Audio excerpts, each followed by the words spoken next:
जगह है, वो सुरक्षित जगह है। याद रखिए बंधु, आप अपने घर में कोई वृक्ष लगाए, ठीक है, कोई बात नहीं, वो फलता फूलता नहीं है, लेकिन गर्मी के समय 2 वक्त आपको छाया तो अवश्य देता है। उसी प्रकार से माता पिता भी होते, भले ही आपको धन दौलत रुपए पैसे फल नहीं दे सकते, लेकिन आशीर्वाद रूपी छाया तो अवश्य दे सकते हैं। इसलिए अपने माता पिता को घर में रखो और घर में रख करके उनकी सेवा करो। वृद्धाश्रम छोड़ने की जरूरत नहीं है।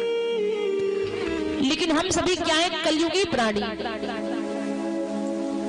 मूर्ख व्यक्ति हम माता पिता को वृद्धाश्रम छोड़ करके आ जाते हैं। याद रखना, जैसी करनी वैसी भरनी।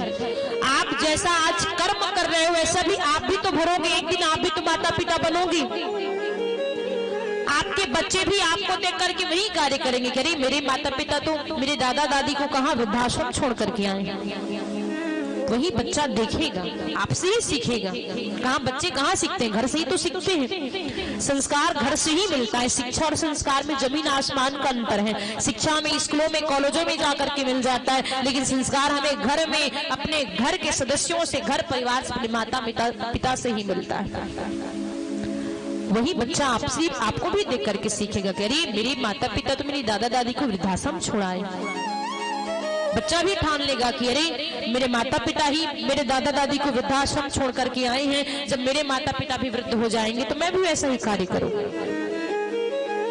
उस दिन, जिस दिन आप भी वृद्धाश्रम जाओगे, क्यों? क्योंकि अपने माता पिता को वृद्धाश्रम छोड़ा है, तो आपकी भी एक दिन बारी आएगी, आपको भी छोड़ा जाएगा। कहाँ? वृद्धाश्रम छोड़ा जाएगा। तब हृदय में जो दर्द उठेगी, जो पीड़ा उठेगी, आप वो समझ पाओगे। आज मैंने कई व्यक्तियों को देखा है कि माता पिता को धक्के मार करके बाहर, घर से बाहर, अपने घर से बाहर निकाल देते हैं। कल की कथा में आपने सुना, धुंधकारी जी अपने माता पिता को धक्के मार करके घर से बेघर कर दी, इसलिए उनको प्रेत योनि में जाना पड़ा। धक्के मार करके बाहर निकाल दी। आपने बंधु, आपने गौर किया होगा, क्या ध्यान देना, किसी का एक हाथ रहता है, किसी का एक पैर रहता है, कोई देख नहीं सकता, कोई गूंगा रहता है, कोई बहरा रहता है, और हम उसे देखकर क्या कहते, करिए देखो कितना बेचारा, एक हाथ नहीं है, एक पैर नहीं है, लूला लंगड़ा है, ये बहरा है, ये सुन नहीं सकता, ये देख नहीं सकता। भगवान इसको कैसा बनाया है? यही हम देखते हैं, कहते हैं देखो इसका एक हाथ नहीं। मालूम है, यदि आप देखना, किसी का यदि 2 हाथ दिए भगवान ने, यदि एक हाथ किसी का ना हो तो मालूम है क्यों? याद रखिएगा बंधु, उसने अपने जन्म में अपने माता पिता को इन्हीं अपने हाथों से मारा है। तो भगवान कहना चाह रहे हैं, भगवान कहते हैं कि अरे दुष्ट, अरे पापी, तुमने अपने इसी हाथों से अपने माता पिता को मारा है, इसलिए तुझे अगला जन्म तो दूंगा, लेकिन तेरे का हाथ मैं छीन लूंगा। क्यों? क्योंकि इसी हाथ से तूने अपने माता पिता को मारा है। भगवान कहते हैं मैं तुम्हें अगला जन्म दूंगा, एक पैर तुमसे छीन लूंगा। क्यों? कि तुमने इसी पैर से, इसी पैर के लात से क्या अपने माता पिता को धक्के मार करके भगाया है, अपने पैरों से लात मारा है। इसलिए जा, मैं तुझे अगला जन्म दूंगा, लेकिन तेरा एक पैर छीन लूंगा, तेरा एक हाथ छीन लूंगा, तेरा एक आंख। जियत में डंडा और मरे मां गंगा। जीते जी सेवा नहीं कर पाते, और जैसे ही मरते हैं माता पिता आंसू बहाते चले जाते हैं। ये दिखावा, ये ढोंग अपने पास ही रखना, भगवान के पास ये दिखावा, ये ढोंग चलने वाला नहीं है। जीते जी सेवा करो, कुछ भी करना चाहते हो जीते जी सेवा करो। माता पिता का आशीर्वाद ऐसा है बंधु, मैं तो कहती हूँ कि भगवान यदि आशीर्वाद दे दे तो भले भी टल सकता है, 2 मिनट के लिए टल, जो हृदय से, अब हृदय से, दिल से यदि आपको आशीर्वाद दे देंगे तो कभी वो भगवान भी उस बात को टालेंगे नहीं। इसलिए माता पिता का सम्मान करें। मैं तो कहती हूँ माता पिता को प्रणाम करें। माता पिता के चरण छुए जो 4 धाम तीरथ फल पावे। माता पिता के चरण छुए जो 4 धाम तीरथ फल पावे। जो आशीर्वाद वो दिल से दे दे तो भगवान से भी टाला ना जाए, तो भगवान से भी टाला ना जाए। भगवान भी उनका कद्र, उनका सम्मान करते हैं जो अपने माता पिता का सम्मान करते हैं। माता पिता खून पसीना एक करके आपको बड़ा करते हैं, परवरिश करते हैं, आपका पालन पोषण करते हैं। जब हमारी बारी आ जाती है तो हम मुख मोड़ लेते हैं। माता पिता अपने जीवन में 2 ही बार रोते हैं, जब बेटी की विदाई करते हैं तब, और बेटा जब मुख मोड़ लेते हैं तब। याद रखिए बंधु, व्यासपीठ से आपसे करबद्ध निवेदन रहेगा, जब हम छोटे रहते हैं, शिशु रहते हैं, तो न जाने कितने बार हम अपने माता पिता के बिस्तर को गीला कर देते हैं। छोटे रहते हैं, शिशु रहते हैं, तो अपने माता पिता के बिस्तर को न जाने कितनी बार गीला कर देते हैं। जब बड़े हो जाते हैं तो कम से कम उनकी आंखों को तो गीला ना करें। तीर्थ धाम चले जाते हैं, वृंदावन धाम चले जाते हैं, वहां से क्या लेकर के, लड्डू गोपाल लेकर के आ जाते हैं। लड्डू गोपाल लेकर के अपने घर में सजाते हैं, भोग लगाते हैं, और जो घर में बैठे माता पिता हैं उसको एक वक्त की रोटी के लिए तरसाते हैं। तो क्या भगवान आपकी भोग को स्वीकार करेंगे? हाँ जी कि ना जी? जिस घर में माता पिता दुख मिल रहा है, उनको एक रोटी के लिए तरस रहे हैं, आप तरसा रहे हो एक लोटा जल के लिए, एक बूंद पानी के लिए, और वृंदावन से श्री बांके बिहारी लाल जी को लाते हैं और उनको भोग चढ़ाते हैं। तो आपका भोग स्वीकार करेंगे? भगवान कभी नहीं। भगवान को भोग मत लगाओ, कोई बात नहीं, भगवान का पूजन मत करो, कोई बात नहीं, लेकिन जो घर में माता पिता हैं उनको तो कम से कम सुख प्रदान करो, सुखी से रखो, सेवा करो। इस संसार में सारे संबंध रिश्ते आपसे मुख मोड़ लेंगे, लेकिन जीवन में माता पिता ही ऐसे होते हैं जो अपने संतानों से, अपने बच्चों से कभी मुख नहीं मोड़ते। एक बार की बात है, एक नदी में बाढ़ आया। जब नदी में बाढ़ आया, एक पिता और पुत्री जो है वह नदी क्रॉस करना चाह रहे थे, पार करना चाह रहे थे। मालूम है, पिता कहती है बेटी मेरा हाथ पकड़ लो। क्यों? क्योंकि अब यह नदी हम पार करने वाले। पिता कहती है बेटी मेरा तुम एक हाथ पकड़ लो। क्यों? क्योंकि बेटी अब हम नदी पार करने वाले हैं। तब मालूम है बेटी कहती है अपने पिताजी से कि हे पिताजी, मैं आपका हाथ नहीं बल्कि आप मेरा हाथ पकड़ लो। मैं आपका हाथ नहीं, आप मेरा हाथ पकड़ लो। क्यों? पिता पूछती है बेटी से कि क्यों बेटी मैं तुम्हारा हाथ क्यों पकड़ लूं? तब बेटी कहती कि हे पिताजी, इस संसार में भले ही बच्चे अपने माता पिता का साथ छोड़ देते हैं, भले ही इस संसार में बच्चे अपने माता पिता का साथ छोड़ देते हैं, लेकिन इस दुनिया में, इस संसार में माता पिता ही ऐसे होते हैं जो अपने बच्चों का, अपने संतानों का कभी हाथ, कभी संग, कभी साथ नहीं छोड़ते। ऐसे माता पिता होते हैं। और हम मूर्ख व्यक्ति क्या करते हैं कि वृद्धाश्रम ऐसे माता पिता को छोड़ करके आ जाते हैं। पहली बात है, वृद्धाश्रम किसने बनाया? आप और हम सभी ने तो बनाया। यदि आप अपने माता पिता को घर में रखोगे, घर में रख करके सेवा करोगे, तो क्या वृद्धाश्रम की नौबत आएगी? नहीं। पहली बात तो ये वृद्धाश्रम होना ही नहीं चाहिए। और आप ही लोग जो बाहर से कथावाचक या वाचिका आते हैं तो आप दानों करते हैं, क्या लाखों करोड़ों रुपए दान कर देते हैं, किसके लिए? वृद्धाश्रम चलाने के लिए। तो पहला पाप ही आपको ही लगेगा। आप उनकी सहायता कर रहे हो वृद्धाश्रम चलाने के लिए। पहले समाज से ही बदलाव लाना चाहिए, हमसे ही शुरू होनी चाहिए कि अरे हमें वृद्धाश्रम में दान नहीं देना है। क्यों? यदि मान लो हर परिवार, हर बच्चे अपने माता पिता को अपने घर में रखेंगे तो क्या वृद्धाश्रम बनेगा? हाँ जी कि ना जी? आप ही बताइए। अपने घर में माता पिता को रखोगे, सेवा करोगे, तो क्या वृद्धाश्रम की नौबत आएगी?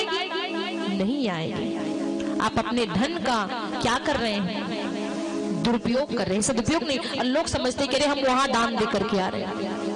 जो बाहर से कथावाचक वाचिका आते हैं, आप उनको लाखों करोड़ों रुपए दान कर देते हैं कि जाओ वृद्धाश्रम चलाओ। इससे अच्छा है अपने घर में माता पिता को रख करके आप उनकी सेवा करो। लाखों करोड़ रुपए आप दान कर रहे हो। वृद्धाश्रम की नौबत तभी आएगी जब आप अपने माता पिता को वृद्धाश्रम छोड़ करके आओगे, तब नौबत आएगी। इसलिए कभी वृद्धाश्रम में दान मत देना। माता पिता को घर में रख करके, घर में ही रख करके उनकी सेवा करना। और हम व्यक्ति यही मूर्ख होते हैं, कोई आता है तो लाखों करोड़ों रुपए दान दे देते हैं। उसका पाप किसे लगेगा? आपको ही लगेगा। आप ही यदि समाज ही नहीं बदलेगा तो फिर व्यक्ति कैसे बदलेंगे? समाज का बदलाव अपने आप स्वयं से पहले ज्यादा, स्वयं को भी बदलना बहुत जरूरी है। तभी समाज बदलेगा। और समाज कैसे बदलेगा? जब आप बदलोगे। आप बदलोगे तो समाज बदलेगा, समाज बदलेगा तो आप बदलोगे। इसलिए बंधुओं, वृद्धाश्रम की नौबत ही ना आए। अपने घर में अपने माता पिता को रखो, सेवा करो। 3 वक्त की रोटी नहीं दे सकते, कोई बात नहीं, 2 वक्त की रोटी खिलाओ। माता पिता उसी में, जहां आप हो माता पिता वहीं खुशी से हैं। इसलिए हर घर में माता पिता की सेवा होनी चाहिए, पूजन होना चाहिए। यही मैं व्यासपीठ से आप सभी से करबद्ध निवेदन करना चाहूंगी। बोली राधे कृष्ण भगवान की। और ऐसे माता पिता जो पुण्य से मिले रहते हैं, हम एक पसंद की जब पत्नी आती है तो हम अपने माता पिता को भी त्याग देते हैं। सबकी बारी आएगी बंधु, जैसी करनी वैसी भरनी, जैसा आप करोगे वैसा ही कल भरोगे। इसलिए ऐसा सोच विचार करके करना कि कल हमारे लिए वो मार्ग सुलभ, ऐसे रास्ता का आप चयन करना। इसलिए हर जगह, हर क्षेत्र में, हर समाज में माता पिता की सेवा अवश्य होनी चाहिए। माँ में पूरा विश्व समाया है। आपने कल सुना, कल हमने कहा कि प्रातः काल उठी कर रघुनाथा मातु पितु गुरु ना वही माता। राघवेंद्र सरकार जी का जीवनचर्या कैसा था? पहले उठ करके माता को प्रणाम करते थे। रामचरितमानस में गोस्वामी तुलसीदास जी ने ये नहीं लिखा कि पितु मातु गुरु, क्या लिखा उन्हें? मातु पितु गुरु ना वही माता। पहले माँ को प्रणाम करना चाहिए। क्यों? क्योंकि 100 शिक्षकों के बराबर एक माता होती है।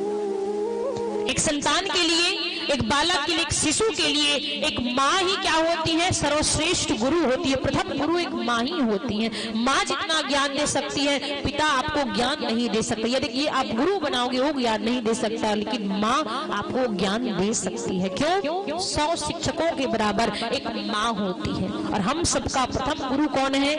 माँ ही है। इसलिए भगवान श्री दीनानाथ जी त्रेता युग में आए, कौशल्या माता, सुमित्रा माता, कैकेयी माता का प्रेम मिला। 3 माताओं का प्रेम पाने के लिए आ गया। द्वापर युग में जन्मे तो 2 माताओं, यशोदा मैया, देवकी माता का प्रेम पाने के लिए आ गए। माँ का प्रेम कैसा है ये जानने के लिए दीनानाथ भगवान जी धरा धाम पर आए। इसलिए बंधुओं, माता पिता का सम्मान कीजिए। और माँ, देखिए माँ और बाप कहने में क्या अंतर है? माँ और बाप,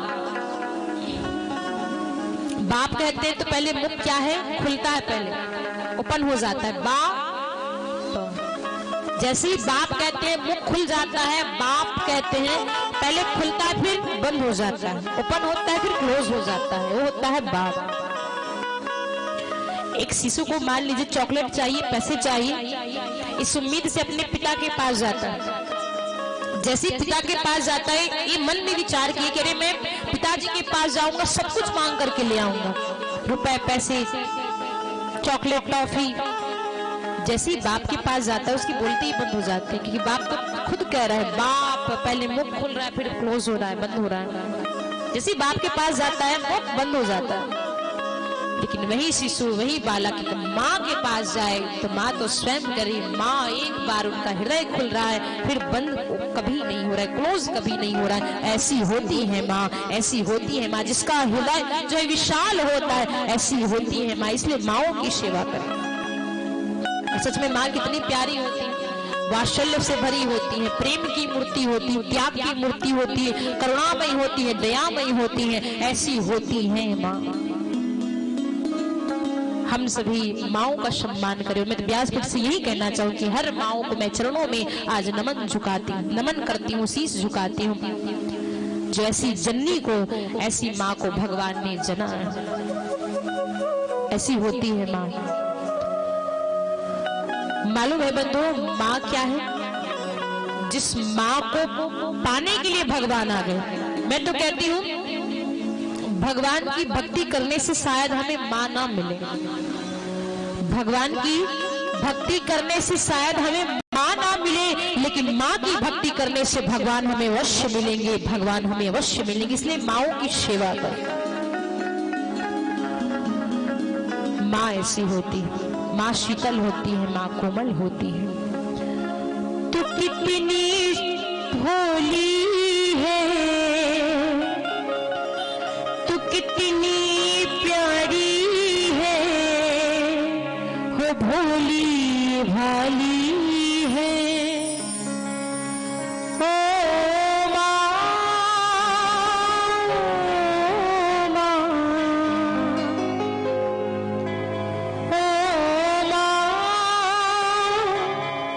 भोली माँ।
सुख दुख कोई अपना नहीं तुझे, सुख दुख कोई अपना नहीं तुझे, सुख दुख कोई अपना नहीं तुझे, सुख दुख कोई।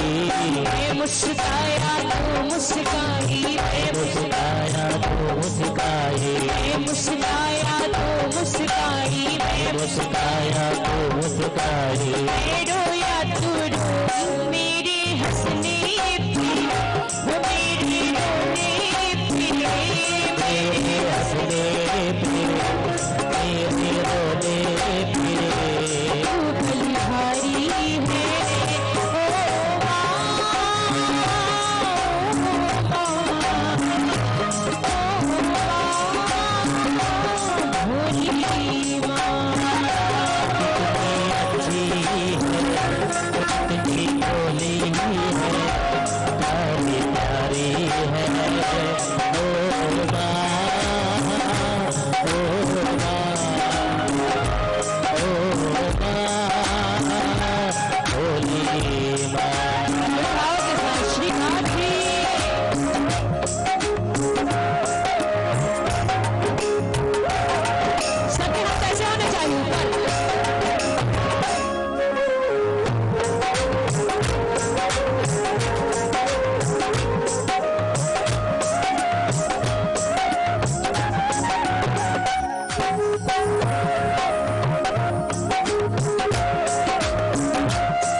सबसे नारी है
राधे कृष्ण भगवान की।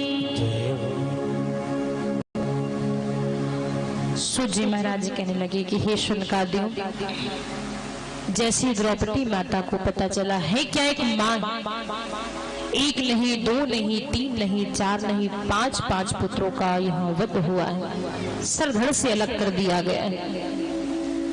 कृष्ण जी के द्वारा जब अर्जुन जी को पता चलता है, आज अर्जुन जी महाराज द्रौपदी महारानी जी को सांत्वना देते हैं कि हे द्रौपदी, हे देवी, तुम निराश ना हो।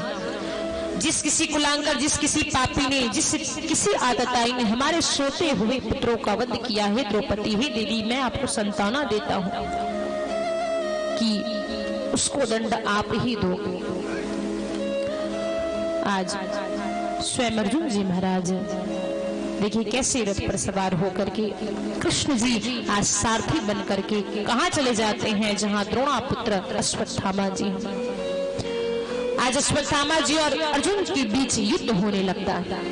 युद्ध में अश्वत्थामा जी परास्त होते हैं, रस्सी में बांध करके रथ पर चढ़ा करके अर्जुन जी महाराज अश्वत्थामा को ले जाते हैं उसी शिविर, उसी कक्ष जहां द्रौपदी माता जी विलाप कर रही, आंखों से अश्रु निकल रहे हैं, रुदन निकल रहे हैं अपने बच्चों के लिए। एक नहीं, पांच पांच पुत्रों का वध हुआ। अर्जुन जी कहते हैं, हे देवी, हे द्रौपदी, देखो, नजर उठा करके देखो, ये वही आतताई है, वही पापी है, वही नीच है जिसने हमारे सोते हुए पांचों पुत्रों का वध किया है। अब इस कथा को एक मां ही समझ सकती है, दूसरा कोई और नहीं। उन पर क्या बीती होगी जिनका एक पुत्र नहीं, पांच पांच पुत्रों का वध हुआ है। द्रौपदी से कहती है अर्जुन जी की, देखो देवी, यही आतताई है, यही पापी है जिसने हमारे पांचों पुत्रों का वध किया। द्रौपदी माता जी जैसे अश्रु पोंछती हैं, आंखों से अश्रु पोंछती हैं, देखती हैं क्या, नजर उठा करके, अरे यह तो अश्वत्थामा है। मालूम है माताओं, यह द्रौपदी मैया क्या कहती है? द्रौपदी महारानी कहती है, अर्जुन जी से कहते हैं कि हे स्वामी, ये कौन है? ये तो हमारे गुरु के पुत्र हैं। तो ये हमारे क्या हो गए? यह गुरु के पुत्र अश्वत्थामा है। हे स्वामी, हमारी यह गुरु के पुत्र हमारे गुरु भाई हैं और हम इनका वध, इनको दंड, हे स्वामी, हम इनको कोई दंड नहीं दे सकते, कोई सजा नहीं सुना सकते। क्यों? क्योंकि हमारी यह गुरु के पुत्र हैं, इसलिए हमारे क्या हो गए? गुरु भाई हो गए। हे स्वामी, मैं इन्हें कोई दंड नहीं दे सकती। ऐसी दयावान, दयामयी, करुणामयी कौन है? द्रौपदी महारानी। क्यों ना हो, दया निधान की क्या है? ये बहना है। कौन? द्रौपदी महारानी जी, इसलिए उनके अंदर दया है। आज द्रौपदी महारानी कहती है कि हे स्वामी, मैं इनको क्या सजा दूं, क्या दंड दूं? ये हमारे गुरु के पुत्र हैं, गुरु भाई हैं, और मैं ये क्या दंड दे सकती हूँ? इसलिए हे स्वामी, इन्हें आप छोड़ दीजिए। विशाल हृदय वाली यह स्त्री द्रौपदी महारानी जी, जिनके अंदर इतनी दया, सामने आया है शत्रु, फिर भी कह रहे हैं कि हे स्वामी, इनको छोड़ दीजिए। इतनी दया आज द्रौपदी महारानी की, कि माताओं का जो हृदय होता है विशाल होता है, समुद्र जैसा विशाल होता है, दयामयी होती, करुणामयी होती। ऐसी दया निधान की बहन द्रौपदी माता जी। अर्जुन जी कृष्ण की ओर देखते हैं, कहने लगे, प्रभु अब क्या किया जाए? कृष्ण कहने लगे कि हे अर्जुन, निराश न हो। है क्या? यह पापी है, नीच है, कुलांतर है, आतताई है, इसने सोते हुए पांचों पुत्रों का वध किया है। यह पापी, इसलिए इसको छोड़ना भी नहीं चाहिए। और है क्या? यह ब्राह्मण है, इसलिए ब्राह्मण का वध भी नहीं करना चाहिए। मैंने ये दोनों बातें शास्त्रों में कहे, इसलिए अर्जुन, तुम दोनों बातों का क्या करो? पालन करो। है क्या? आतताई है, पापी, इसको छोड़ना भी नहीं चाहिए। और है क्या? ये ब्राह्मण